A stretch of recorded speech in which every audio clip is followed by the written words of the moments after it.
Morning, everyone. We're going to start in a few minutes. I can see lots of you are joining right now. Feel free to use our chat option to tell me where you are joining us from today. I'm talking to you from sunny London, as you can see. Really nice, cold, but sunny weather. Be great to hear. Okay, so we have Joanne from Essex, Bournemouth. Okay, I can see lots of different locations across the UK. Wow, even from India, that's exciting to see. Okay, this is going very fast now. Okay. Okay, welcome everyone. Just gonna wait one more minute. I can see those numbers really are going up. So I can see lots of you are joining. Wow, from Gdańsk, Sussex, Australia. I mean, this is amazing. It's amazing that I feel privileged to be able to talk to so many of you all across the globe.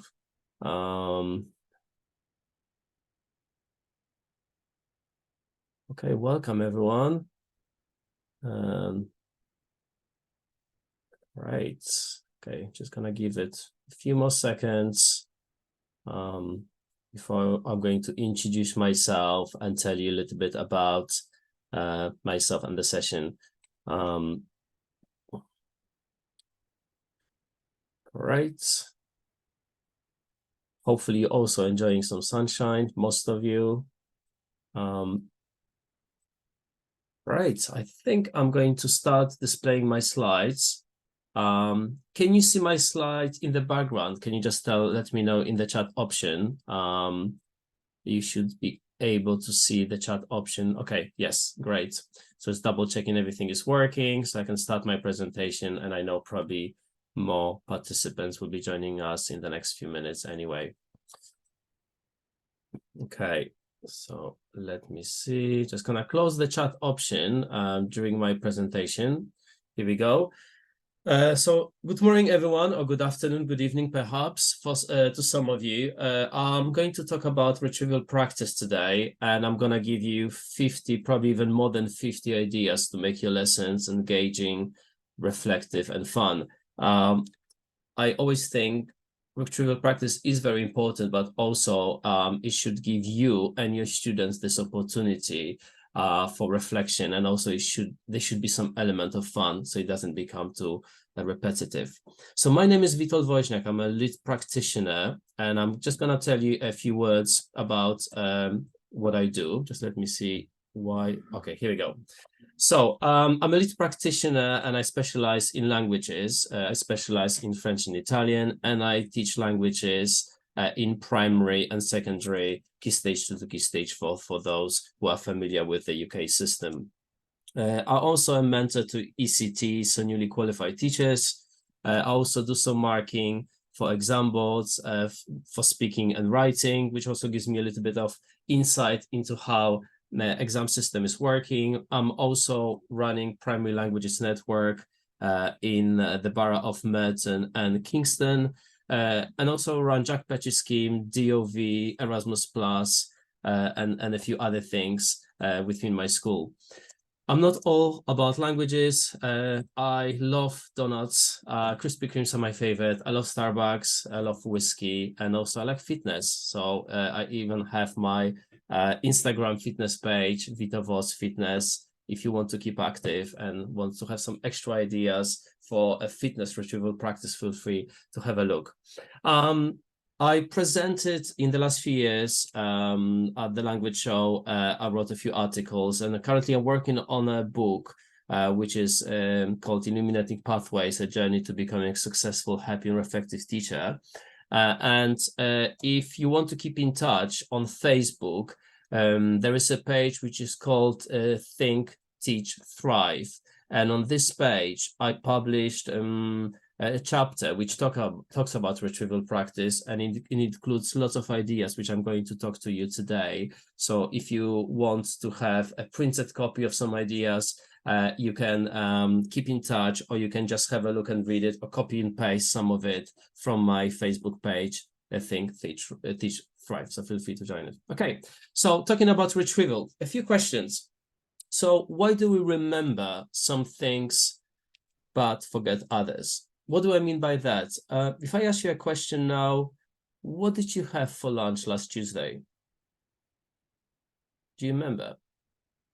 Now, what if I ask you now, who was your primary school teacher?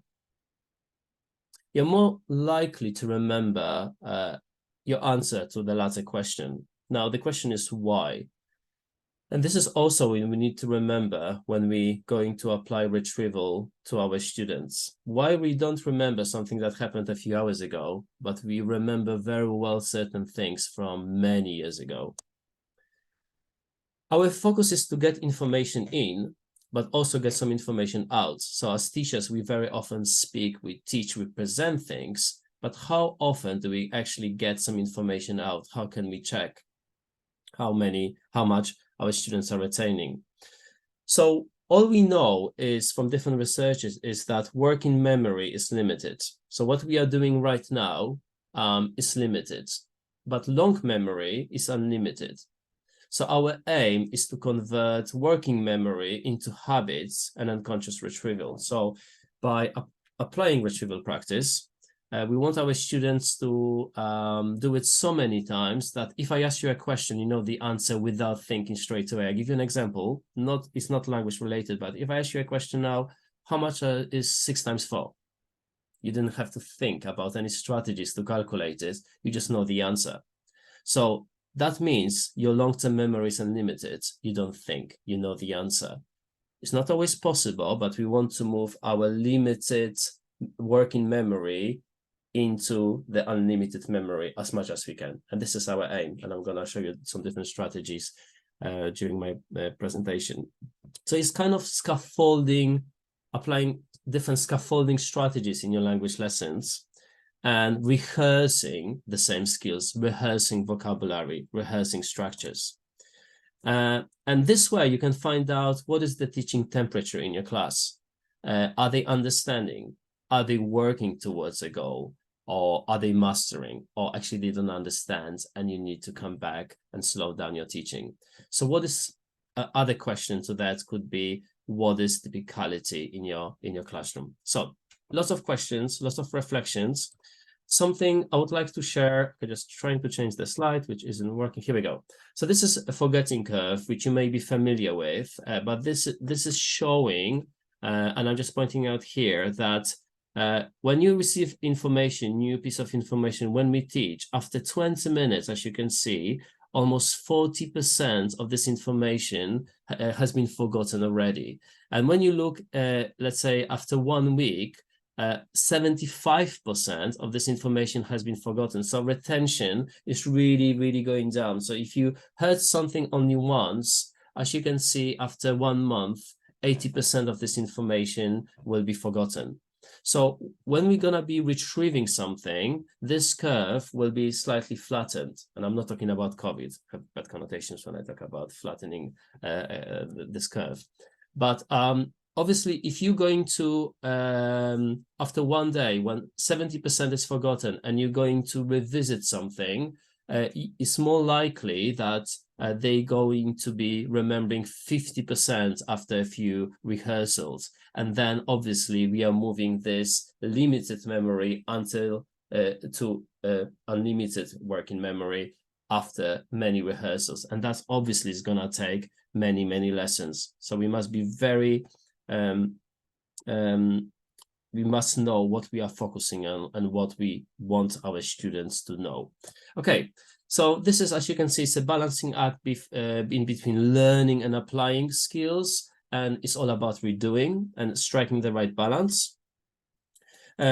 Another graphical presentation, as you can see, meaningful learning, because when we learn things, we also forget things we are learning. So structure remains, but as you can see, those links can be broken, and that's where we may not understand or remember all the explanations. So we want to link all the structure. So by having rehearsals and retrieval practice, we are ensuring that if we repeat this information or this pocket of knowledge many times, our students will be able to link all the sections.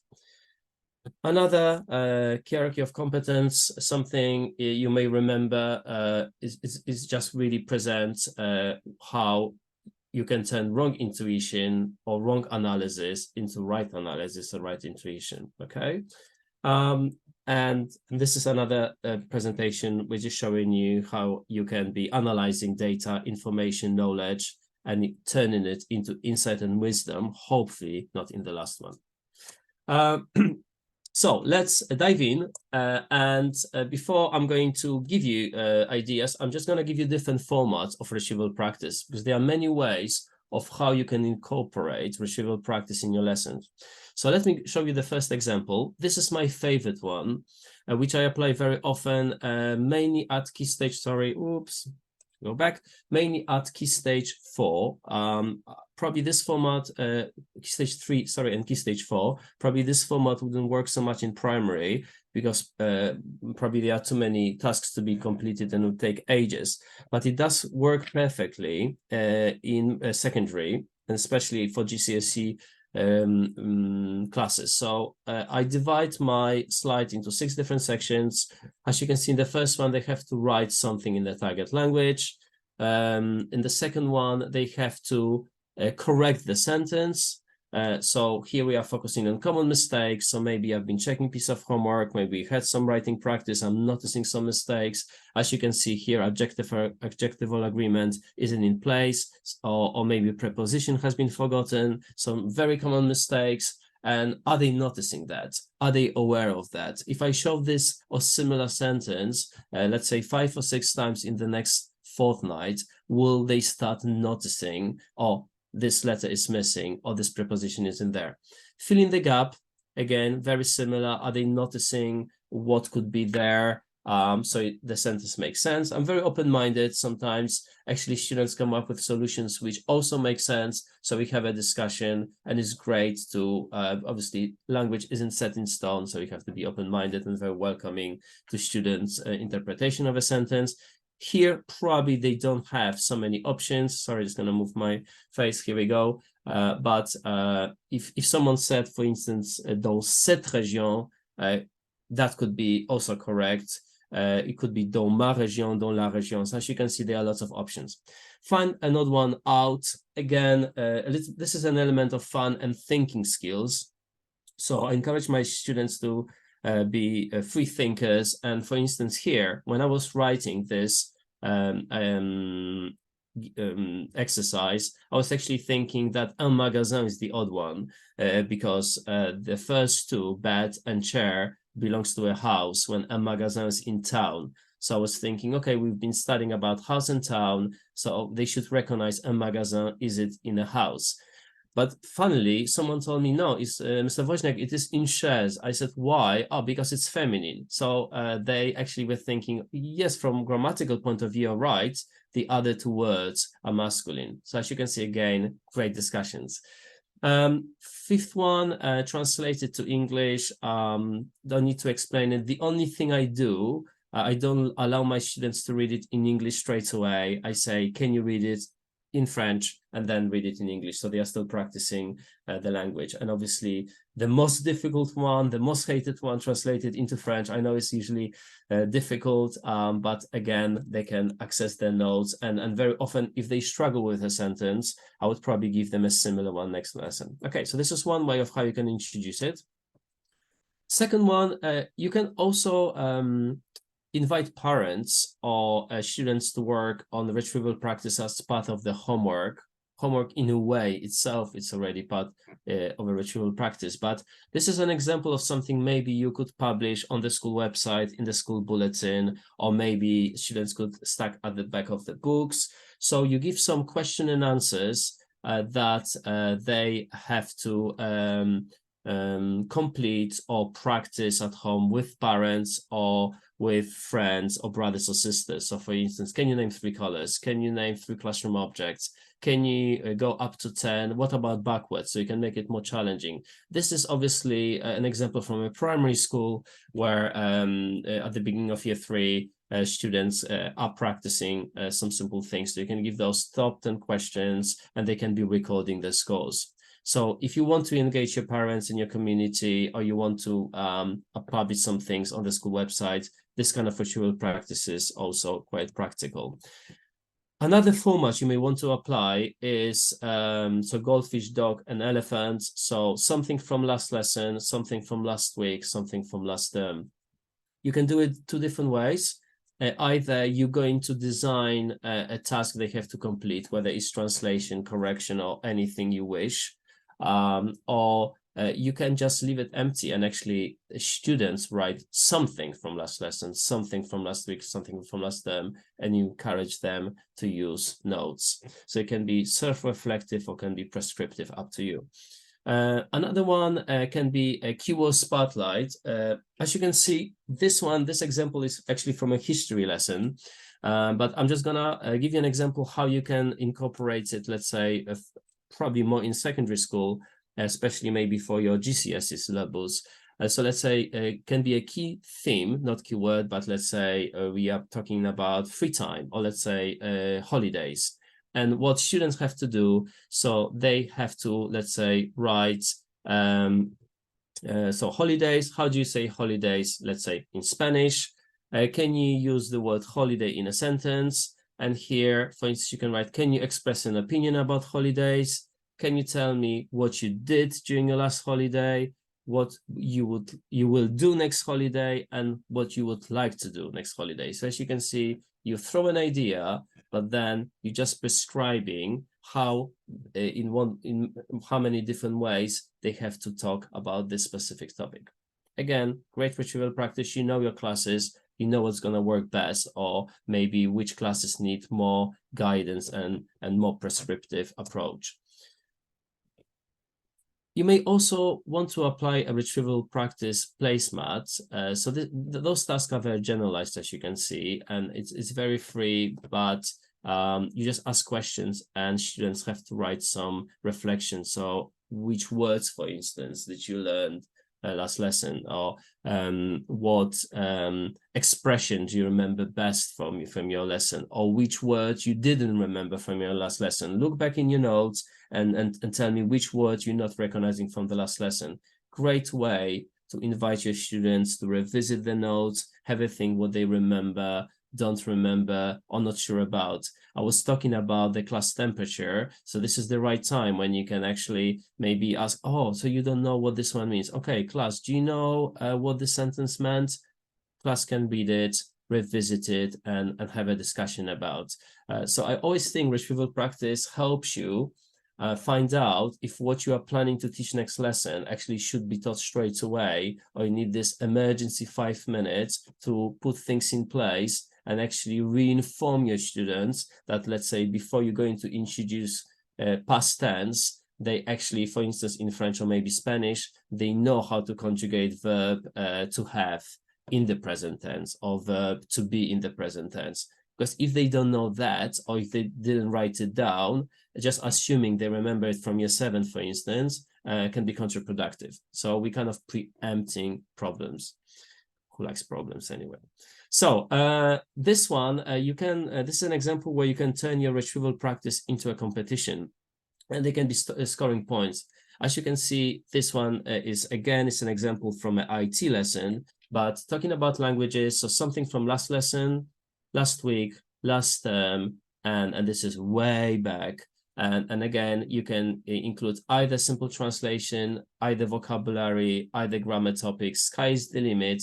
It's very visual, it's very competitive. As we know, students like being competitive, like this element of fun. What I do, I award my students stickers. I still don't know why students actually who are 15 years old, they enjoy getting a sticker, but it works.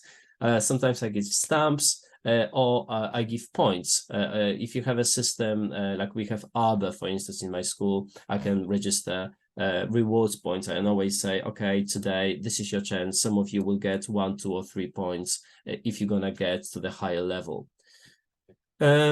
Another one is a Bingo Hollywood. So Bingo, again, it's a very it's a game, very famous game that could be easily applied in your retrieval practice, where you ask some questions, you ask about some concepts, and they have to go either across or maybe diagonally. You just have to set the rules. They just really enjoy it. And again, it's very visual.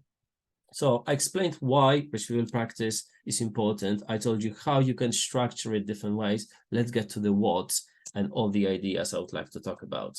So this is another example of an activity you can apply during your retrieval practice. So solve the jumble words. So they have to work out maybe a key word or one of the key words. Element of fun. They love sharing, and they are very likely to say it to each other once they worked it out. So actually, even though they have to work silently, students, once they work out this word, they secretly say, oh, it is la station. And actually, they secretly speak French. And obviously, I pretend I don't hear it, but I'm kind of happy. Okay, they are interacting and sharing the answers, and actually they are saying it, or they are listening. You can also have jumbled sentences. So maybe when jumbled words could be easily applied in a primary school, jumbled sentences can be even more applied in secondary.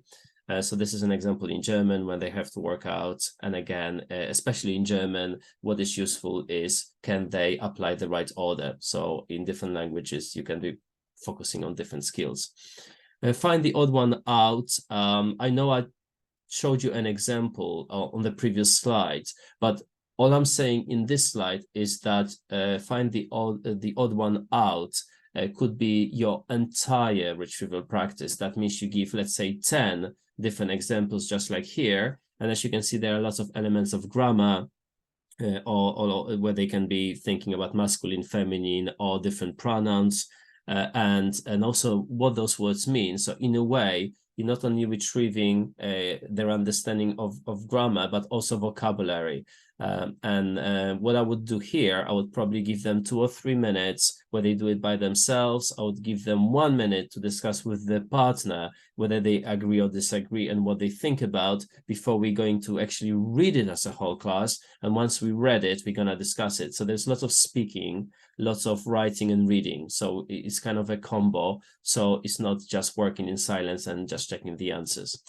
When it comes to retrieval of existing language, you could also invite your students to start started the sentence. So for instance, you're providing them with a few words, like here, for instance, you have un lit, une armoire, un bureau, and we expect our students to write something that would go for the beginning of the sentence, something that's going to make sense.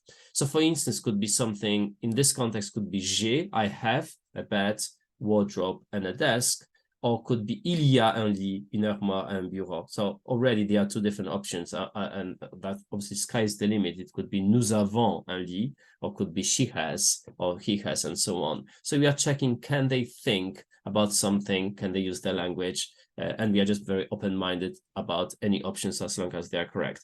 Second one, finish of the sentence. So we're giving the beginning, dans ma vie il y a, so in my city there is, and they can finish it off. You can again set success criteria. So maybe in primary, you're gonna say, fine, just give me 1 place in town. I'm happy with that. At key stage 4, you can say, okay, I want to hear at least 3, and you must use a connective. Change 1 thing. So you display a sentence, and they have to rewrite the sentence. They only change something you've underlined. So for instance, here, they just have to use a different verb and infinitive. Okay, moving on, mini gap fill could be another way how you could structure your retrieval practice. If you are focusing maybe in preparation to a writing test, you give them, and again, that can be differentiated, where either you provide with those answers or you don't. And they, or let's say you give them 2 or 3 minutes working without those answers, and then you display it into 2 or 3 minutes. So when they really struggle, they can see, oh, I've used it, and now which ones would fit. A good rehearsal. You can also invite your students to write a quiz. This is an example of a quiz written by my students actually in a primary school. What's great about writing a quiz, when children write questions, actually also checking if they understand what the right answer is. As you can see, this quiz, which contains 12 different questions, when children were writing it on sticky notes, and I still had lots of sticky notes I had to dispose of because no answer was correct, or they didn't know how to phrase the question. So I think also students learn when they write questions because they have to ensure this is the right answer, but also it's a good point for discussion why I didn't use the sticky notes, what should be the right answer. And then, of course, they enjoy solving a quiz which contains maybe, someone's question. So it's a good practice where one lesson you can say, today we're writing a quiz, next lesson I'm gonna select top 12 questions and we're gonna solve it. And if you have more than that, you can have this quiz the following lesson as well, so you can have a 1 week of solving a quiz as part of your retrieval practice. Sentence making grids are also a great invitation for students to manipulate the language they know, where you provide them with a range of words, and they have to try to make as many sentences as they can in 3, 4, 5 minutes. What I would say, if you have a class which is less able, less confident, and usually probably for any class, it's always good with this kind of retrieval practice, maybe you write the first sentence with them and just show them how you can manipulate it. So how you could do it? You could just read some sentences. So, they say 4 or 5 sentences you expect them to write. So once they said it, once they've heard it, now you have 5 minutes, write it down, go. Matching the definition, this is an example. This is especially probably useful in primary, but also at key stage 3, that could be very helpful, where they matching visuals to words, whether it is drawing an arrow or cutting out, a little bit messy, but you have more time, you could also do it this way. Correcting the sentence, I'm giving you examples in 3 different languages, and it's a useful practice, and I mentioned that before, for many reasons, because you can actually use students' mistakes from the homework or test, and if they don't know, if they don't notice mistakes, usually what I do, I would say, okay, there are 2 mistakes in this. So let's say, look at the French sentence. I would say, okay, in this sentence, you have 2 or 3 mistakes. Actually, you can say 3 if you think about the accent. But I say there are 3 mistakes. And I would say, okay, 1 is at the beginning of the sentence, 1 in the middle, 1 at the end. So I don't give it away straight away. I would make them think. Maybe I would give them 15 seconds, talk to your partner. And once we corrected the first sentence, hopefully they're going to notice certain parts in the second and third. So if we give them a number of sentences, the first one is modeled a lot. Second one, you give them some guidance, and you expect the third one to be done almost independently. They can also correct the statements. So as you can see here, I wrote some statements, some of them quite controversial in French. And what they have to do, sorry, I don't know why I went to this slide. Sorry, okay. It's not the one. Here we go. So Paris is in Germany. Berlin is capital of France, or boys work harder than girls. Now, the idea of that is to display some statements, say some of them are false or controversial, and you need to tell me if this is correct or not. It really stimulates students' thinking, because they don't want to agree with something they feel passionate about or they know it isn't correct. It's a good invitation to use dictionaries, use their notes, and I usually model the most controversial sentence, so they know there will be, some things they may dislike, and they really engage with that. So it's a good retrieval practice. Let's say if you're comparing things, or maybe if you're describing locations of different places. Another one can be true or false. So this is probably very useful for GCSE classes, where you're going to display some statements. And for instance, here, we can drive when we are 16, or we mustn't smoke when we are 15. And they have to say if it's true or false. So again, it's just saying, okay, can you, do you understand the sentence? If so, tell me, is that true? And also, it can be very cross-curricular because, for instance, you see the last sentence is saying usually 6 or 12 snails are served. So when you're in a restaurant, French restaurant, you cannot order 3 snails. They are always served as a multiple of 6. So again, you can just teach them that, yes, if you're going to order snails as a starter, you're going to get it 6, or for a main course 12. You cannot have it 10. So you can easily incorporate certain questions. By the way, I'm a vegetarian. I wouldn't order snails, but it's still good to educate our students about, how things work. Okay, fill in the gaps. This is an example where you can recap on a text which you discussed in lessons. But as you can see, I was very stingy with some words and I just wrote it in English. So maybe I'm focusing on this particular vocabulary. So it looks familiar.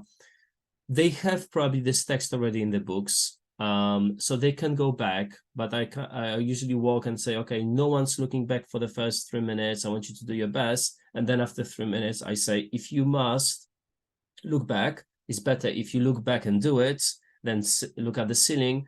But otherwise, if you really want to challenge yourself, do it without any help and then check it at the very end.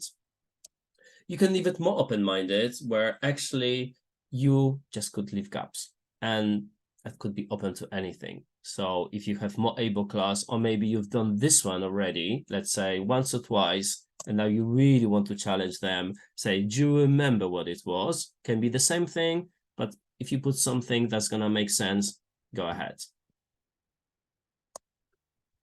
Crosswords. We know students love it. And, it's good to break this routine. And if you have any lessons before Christmas, before Easter, or, at the end of a tiring week, they will enjoy it. They love using the highlighters.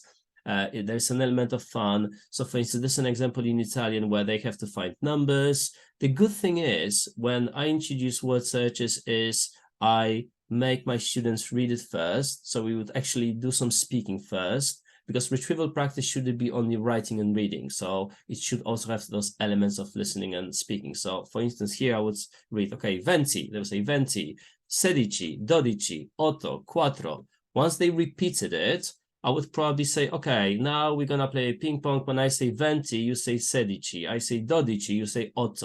So I could even say, now play it with your partner. When, you say 20, your partner says 16. Before they solve it, I would ask my students to write all those numbers as numbers. So let's say they would write 20, 16, 12, and so on. So actually, I'm checking for understanding, checking they know how to say it, and then go solve it. So this retrieval practice actually is quite rich. So it's not only word search, but actually we touched on many different skills.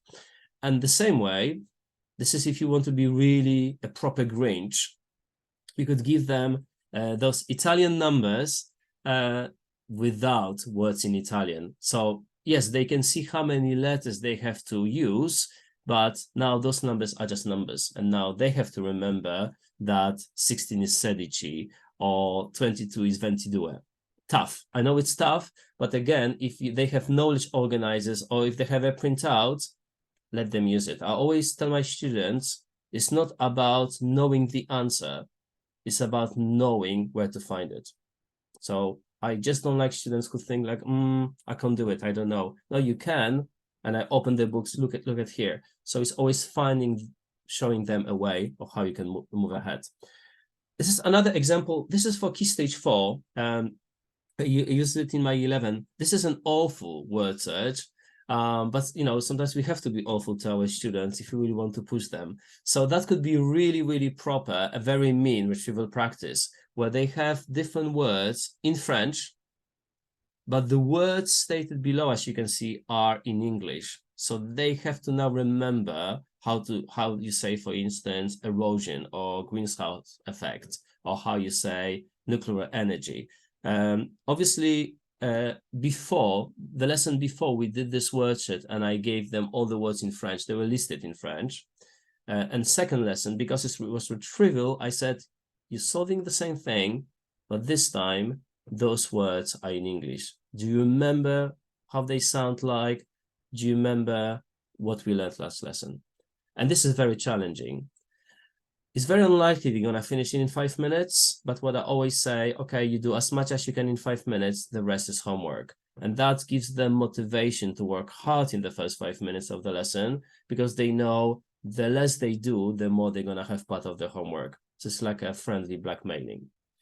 All right, word search. This is a different example of maybe for primary school, where you have the same thing, but this time you have, as you can see, it doesn't look so complicated, and you have the words provided. What they have to do before they find it in a word search, maybe they have to use the notes and you write it in French, and then they have to find it. So as you can see, a little bit more scaffolding, but still an invitation to apply a similar concept. Probably this is more for GCSE, but still maybe in secondary. You can display a text, you can read it with the class, you can discuss it, and then you can invite your students, part of the retrieval practice next lesson, to rewrite the text or one of the statements in one sentence. So they have to choose, let's say, Mohammed, and just say one thing about what he said, about his eating habits, or about his holidays, or whatever the text is about. More able students can write about 2 or 3 different people, so you can easily differentiate it. And again, when they're gonna be sharing it, they can read it out, so it turns into a speaking practice. And as they read out the sentences, you can ask a student, okay, so what did she write about? You're checking their understanding. So also it's a listening practice. Categorizing things is where you display a number of statements or words or maybe verbs, and they have to divide it into different categories, whether it's going to be grammar or whether it's going to be topic. So just recognizing different patterns. So let me give you an example. So this is a Key Stage 3 example. I think I applied it in my Year 8. So I displayed different words. We read it together. And what they had to do, they had to divide it into 3 sections. Où, une maison, une ville. So they had to say either whether it's a direction or location, something that can be found in a house or in town. And they had 3 minutes. Extension was to add more words for each category. They had dictionary, they had notes, and they had 3 minutes, go. And after this, we quickly shared it. I color-coded it, so any locations were in red, and as you can see, house in blue and city in black. And we quickly discussed what they meant. If something was in between, like for instance, un garage could actually be part of a house, but also could be part in a city. I let them, have it on both the sections. Picture prompt could be a nice speaking retrieval practice. Remember, retrieval practice doesn't have to be always writing. But they could use whiteboards, for instance. So you display a picture, let's say this is in primary, you have 60 seconds, can you write all the colors you are noticing in this picture? Go. So before even they have to write, you could actually discuss it. So you, as a class, okay, what color is that? And they say jaune, okay, bleu, rouge, and so on. So they said it. Now, can you spell it? So now write on your whiteboards, okay, what color is that? Go. And they're showing you the spellings, and you quickly check if they know how to spell it. In secondary, that could be naming different objects in this bedroom, or maybe objects with the color. So do they know how to say yellow bed, or do they know how to say a yellow chair or brown table? Again, you know what I mean, because obviously order will be different. We're going to have adjective agreements or a lot of tropes there, and that can become a very juicy retrieval practice. A quiz. I use whiteboards a lot. I know whiteboards can be problematic, especially if you do not have your class, or maybe some pens are missing, or whiteboards are not there. So I'm just gonna preempt you one thing. If you have whiteboards, if you have your set, great. If you don't, or if you're missing 1 or 2 pens, what I always say, if they have homework diaries, I always say, use a page from today and write with your pencil. If not, write in your book. So if they cannot do it on the whiteboard, so I can start my retrieval practice promptly, just work in your book, work on a piece of paper, use a pencil or homework diary so everyone can start. So let's say I'm gonna call out a question. La ville is, and I give them 3 options. You can be just listening. You don't need to be designing slides. You can just be calling out 3 answers and they writing A, B, or C, or they are telling you true or false. Even without whiteboards, you can just say, okay, la ville, is it countryside, city? And they showing you first or second one, for instance. A role play is a good retrieval practice, so focusing on more speaking skills. When it comes to role play, though, I very often display an example, especially for the less able students. So if we did something last lesson, I would redisplay the role play an example. I would read it first and I would say, if you feel confident, you're going to apply your words. If you don't feel confident, you're just going to repeat what we did. It's still speaking practice and probably rehearsing some vocabulary.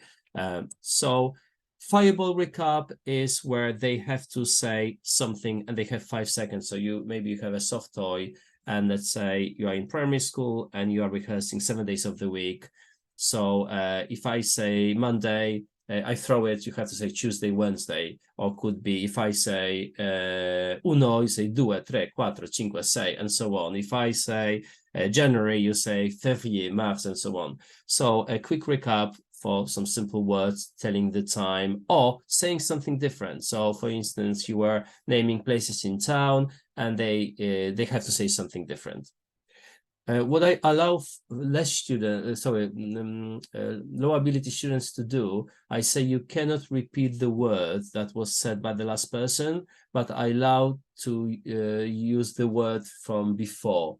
So if they work out the system, hopefully not, they could actually be repeating every second word, but they rarely realize that. But I encourage students repetition because repetition is retrieval, therefore learning. So I just say, don't repeat what the last person has said. Anything else is allowed. Well, we know those resources. You may know many others, but that could be a retrieval practice, a fun retrieval practice. It could be a linguascope. Go 5 minutes, play hangman, play memory game, or what's missing. You can go to Kahoots. Children love it. You can use Kerboodle, especially if you teach GCSE. So there are lots of different websites where they can test the knowledge without you planning, without your interference. Because let's remember, learning languages sometimes is actually being by yourself, especially when it comes to listening skills. Dictation is a good retrieval practice, especially thinking about the new GCSE, which is coming in place soon. That's going to be part of the new GCSE. So if you really want your students to know how to write the sentence in the past tense or to express opinions and use a range of connectives, that's where you can dictate 3 key or focus sentences as part of the retrieval practice. Then you correct it with them, but that's an invitation for them to translate it to English. So you're practicing not only spelling, but also translation skills. Now, there is a twist to that, because what you can do, you can ask students to work together. You display a sentence and one student is facing the board, the other one isn't, and they are dictating it to each other. Why would you do that? It's because they are practicing their speaking, but also they are practicing their reading. And those who are writing, they are practicing listening and writing. So when every second sentence, students will be actually focusing this matrix. They will be practicing all of it, speaking, listening, reading, and writing. And that's what we want to achieve. So it's a lazy retrieval practice for you, because you can just stand with a croissant and coffee at the side of the class. They are speaking, they are reading, they are writing, they are correcting. So you just have slides where you give them 30 seconds, dictated to your partner. He or she writes it down, correct it, swap. And again, you are reinforcing certain strategies or certain structures. Spelling bee, it's a classic. So it could be a hangman game, but also could be spelling single words, dictating words to each other, hopefully without any bee. 2-minute mind map, a very open way of inviting your students to have a reflection about what they've learned. Great for Key Stage 3, great for Key Stage 4. Probably it would work maybe less successfully in primary. However, you know your classes and you can still invite your students to have like a mini mind map, but it's good for revision, keywords and expressions. Another one is to memorize a sentence. So you display a sentence, you ask your students to memorize it, and then you make it disappear and they have to copy it from their memory.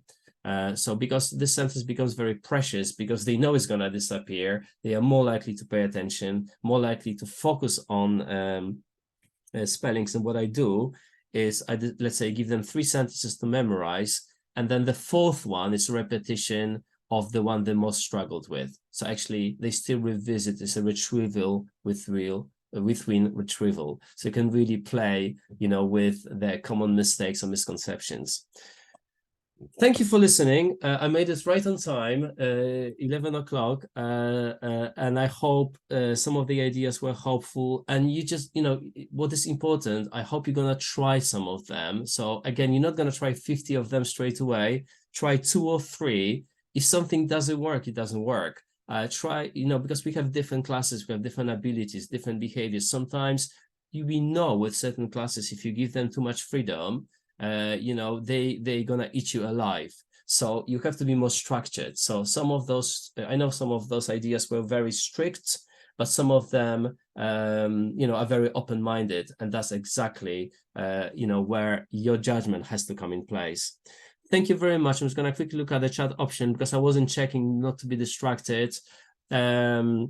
But thank you for all your thank yous and all your comments. As I said, if you want to keep in touch, you can do it via my Facebook page. And I know this recording will be is recorded, so you can always revisit it if you have any questions. But thank you so much. Thank you for all thank yous and dziękuję. And great talking to you, and have a great day today. Thank you.